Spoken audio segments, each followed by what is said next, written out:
रहे हैं city India news channel हक की आवाज। Paradise function palace, paradise function palace महबूब नगर।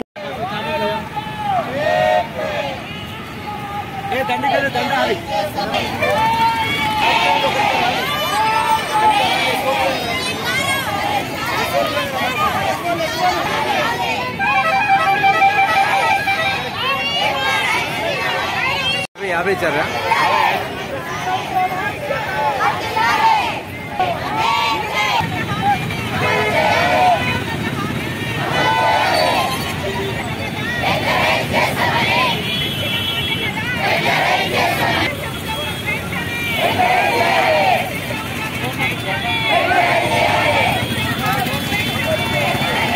సమగ్ర శిక్ష ఉద్యోగుల జేఏసీ అధ్యక్షుని మరి రాష్ట్ర వ్యాప్తంగా మేము విద్యాశాఖలో పనిచేస్తున్న కాంట్రాక్టు ఉద్యోగులమంతా కూడా 19,500 మందిని ఈరోజు 15వ రోజు సమ్మెబాట పట్టడం జరిగింది।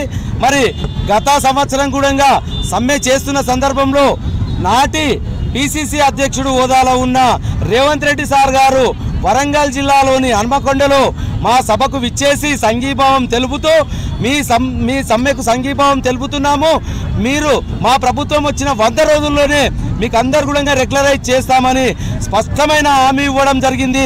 దాంతో పాటుగా టీ తాగినంత సేపట్లో జీవో ఇస్తామని చెప్పారు। కనుకనే సీఎం రేవంత్ రెడ్డి సార్ మన మహబూబ్ నగర్ జిల్లా ముద్దుబిడ్డ, మీరు మన ముఖ్యమంత్రి గారు ఇప్పటికే 100 రోజులు కాదు 365 రోజులు అయిపోయింది సార్, మేము సమ్మె బాటలో పట్టి కూడా 14 రోజులు అయిపోయింది। మరి స్పందించండి, వేడుకుంటున్నాం మిమ్మల్ని। మరి సమగ్ర శిక్ష అభియాన్లో వివిధ విభాగాల్లో రాష్ట్ర వ్యాప్తంగా 19,500 మంది ఉద్యోగులుగా పనిచేస్తున్నాము। మేమంతా కూడా రోస్టర్ కమ్ మెరిట్ ప్రకారమే డిఎస్సి డిస్ట్రిక్ట్ సెలక్షన్ కమిటీ ద్వారా రిక్రూట్మెంట్ కాబడినాం సార్। అన్ని అర్హతలు ఉన్నాయి, రాత పరీక్ష ఇంటర్వ్యూ ద్వారా మాత్రమే సెలెక్ట్ కాబడినాం కనుక మా ప్రధానమైన డిమాండ్లు రెగ్యులరైజ్ చేయాలి, దాంతో పాటుగా విద్యాశాఖలో విలీనం చేయాలని ఈ సందర్భంగా తెలియజేస్తున్నాను। కనుకనే ఈరోజు 15వ రోజు సందర్భంగా మరి డాక్టర్ బిఆర్ అంబేద్కర్ రాజ్యాంగ నిర్మాత గారికి మేము వినతి పత్రం ఇచ్చి రిక్వెస్ట్ చేస్తున్నాము, అభ్యర్థిస్తున్నాము, సార్ మనసు మార్చి తొందరగా మాకంతా కూడా రెగ్యులరైజ్ చేసే విధంగా మా న్యాయమైన డిమాండ్లను సాధించే విధంగా ఒక తీపి కబురు అందించాలని ఈరోజు మరి అంబేద్కర్ గారికి వినతి పత్రం ఇవ్వడం జరిగింది।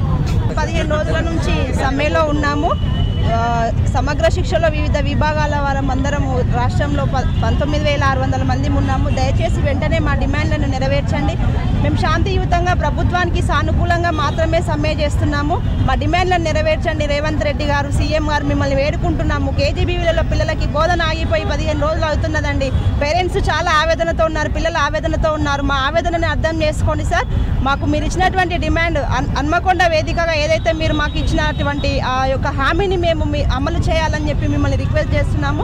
ఖచ్చితంగా మీ పైన మాకు నమ్మకం ఉన్నది సార్, మీరు ప్రజాపాలన అన్నారు కాబట్టి పాలమూరు ముద్దుబిడ్డగా మేము ఇక్కడ నుంచి పాలమూరు వేదికగా మన రాజ్యాంగ నిర్మాత అయినటువంటి బిఆర్ అంబేద్కర్ గారికి మేము వినతి పత్రం ఇచ్చి మరొకసారి మీకు వినవించుకుంటున్నాం సార్।